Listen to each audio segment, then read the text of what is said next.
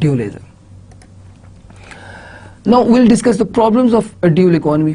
Most developing countries are characterized by economic dualism.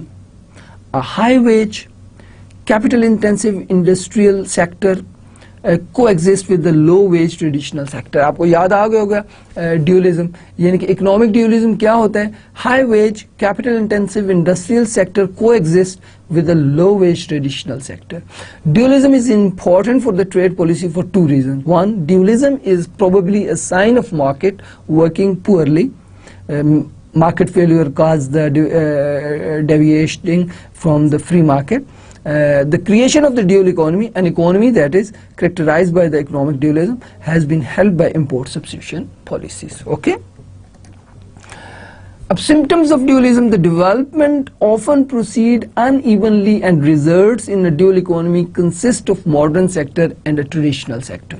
Okay, so development often proceed unevenly and results in a dual economy consisting of modern and traditional sector. The modern sector typically differ from the traditional sector in that it has higher value of output per worker, higher wages, right, lower returns to the capital, higher capital intensity, persistent unemployment, especially in urban areas. So آپ نے دیکھا کہ یہ ساری وہ چیزیں ہیں جو آپ پہلے بڑی تفصیلاً پڑھ چکے ہیں کہ اکنامک ڈیولیزم کے اوپر ہم نے ڈیولیزم کی ٹیکنیکل ڈیولیزم, اکنامک ڈیولیزم, سوشل ڈیولیزم, یہ سارے ہم نے باقاعدہ جو ہے وہ ہم پہلے سے پڑھ چکے ہیں, ان کی تھیریز ہم پڑھ چکے ہیں. اوکے, اس لیے اس کے اوپر میں جو ہے وہ زیادہ اسٹریس نہیں کر رہا. آپ اس کو ان لیکچرز کے ساتھ ملا کے پڑھیں گے تو آپ کو زیادہ بہتر طور پہ سمجھ آئے گی. سو ہم سمپٹمز آف دا ڈیولیزم دیکھ رہے ہیں. The modern sector typically different from the traditional sector in that it has, modern sector کے کیا ہوتا ہے, higher value of output per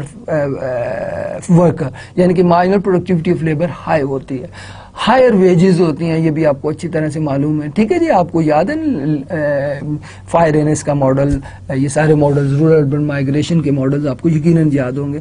lower return to the capital بھی جو ہے وہ آپ پہلے دیکھ چکے ہیں.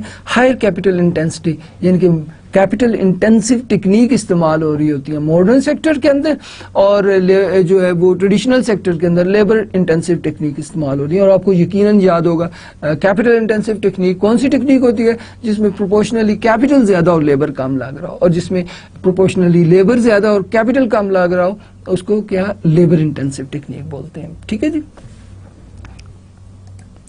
Dual labour market and trade policy. The symptom of dualism are clear sign of an economy that is not working well, especially in its labor market. Right.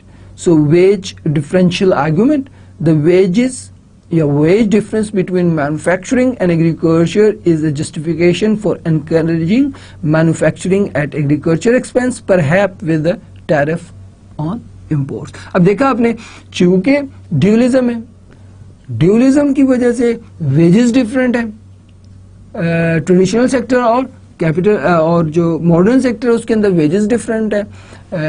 In wages کے ڈفرینس کی وجہ سے جو ہے وہ آرگومنٹ کیا تھا, اب مارکیٹ پرفیکٹلی کام نہیں کر رہی. ٹھیک ہے, چونکہ وہ پرفیکٹلی کام نہیں کر رہی, ٹریڈیشنل سیکٹر کے اندر ویجز کم ہے, ماڈرن سیکٹر کے اندر ویجز زیادہ ہے, لہٰذا اب گورنمنٹ کو انٹرونشن کی جو ہے وہ جسٹیفیکیشن مل گئی. گورنمنٹ کیا کرے گی, انٹرونشن کرے گی. وہ کیا کرے گی, وہ یہ کریں گے کہ آپ کا جو امپورٹ ٹیرف کی مدد سے آپ کے انڈسٹریل سیکٹر کو ڈیولپ کرنے کی کوشش کریں گے. The wage difference between manufacturing and agriculture sector is justification for encouraging manufacturing at agriculture expense, perhaps with a tariff on imports. This argument is formally similar to the argument of immigration as well. Now look at this, the effects of wage differential. Now this if this is the origin, اگر ہم ادھر سے اس طرف move کریں گے, اس طرف, right, تو labour employed in food, اور اگر اس اوریجن کو دیکھیں اور ہم موو اس طرف کریں تو labour employed in manufacturing. Okay, now اس ایکسس کے اوپر ویلیو آف مارجنل پروڈکٹیوٹی جو ہے وہ ہے اور ویجز ہیں.